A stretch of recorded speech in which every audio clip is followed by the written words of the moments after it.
if you wanna catch my heart, wait and see.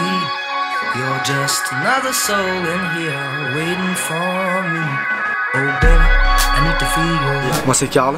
Voilà, on est en effet, comme tu dis, des purs Vincenois. C'est rigolo comme expression. Ouais, parce qu'on est vraiment des purs Vincenois. On n'a pas l'habitude de se définir comme tel. Alors ce soir on joue au Bus Palladium pour fêter la sortie de notre dernier morceau qui s'appelle Conversations, qu'on a sorti le 31 janvier. Qui est un remix de notre pote Victor Mécanique, qu'on embrasse d'ailleurs très fort. On le fait et qui est aussi un pur Vincenois. Et qui est aussi voilà, pur Vincenois. Ouais. Parce qu'il y a beaucoup de musiciens à Vincennes. Il y a beaucoup de purs Vincenois, musiciens.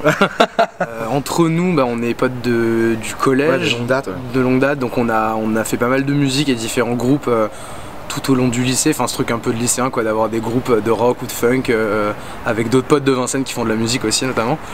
Et on a commencé ce projet il y a maintenant 3 ans avec l'envie déjà de faire de la musique ensemble et de se réunir autour de nos instruments respectifs, donc la basse et la guitare, et le tout derrière un projet un peu électro, tout en réunissant nos influences rock et funk.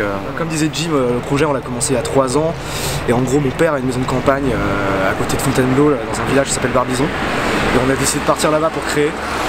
Et en fait bon, déjà on s'est vraiment bien senti là-bas, parce que je pense que la campagne ça aide beaucoup à la créa. Et il se trouve que pas très loin de la maison, dans la forêt de Fontainebleau, il y a un éléphant, enfin un rocher sous forme d'éléphant. Et en gros, en fait, c'est un peu c'est un peu un lieu de réunion où on est allé souvent se mettre à côté et le contempler et se dire ah c'est trop stylé. Et donc on a décidé de s'appeler Elephant Tone parce que c'est donc l'éléphant, le rocher de l'éléphant, et tone pour le rapport à la guitare et à la basse. Car avec les micros on peut gérer le tone, il y a un bouton pour gérer le tone qui est le...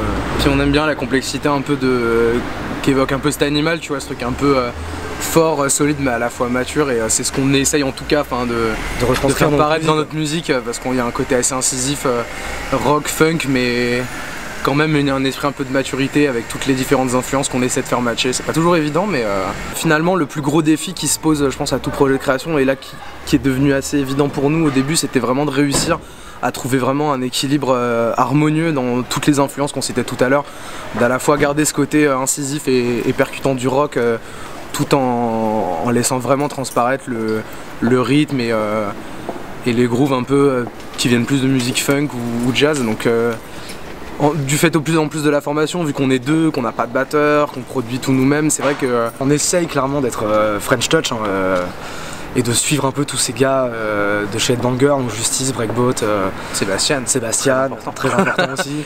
Même les Daft Punk, tout ça c'est des sources d'influence assez énormes pour nous. Et ouais, pour les influences, je crois que on a un peu fait le tour. Ouais, pour ce qui est de l'électro, après sur la partie rock, je crois qu'on est de toute façon, on n'échappe pas aux grandes références communes que sont les Stones, les Floyd, AC/DC, voilà. Et pour le style, non, mais comment est-ce qu'on pourrait définir ça? On est un peu dans un style un peu électro-funk, rock, indie rock, je sais pas. C'est toujours un exercice compliqué ça de...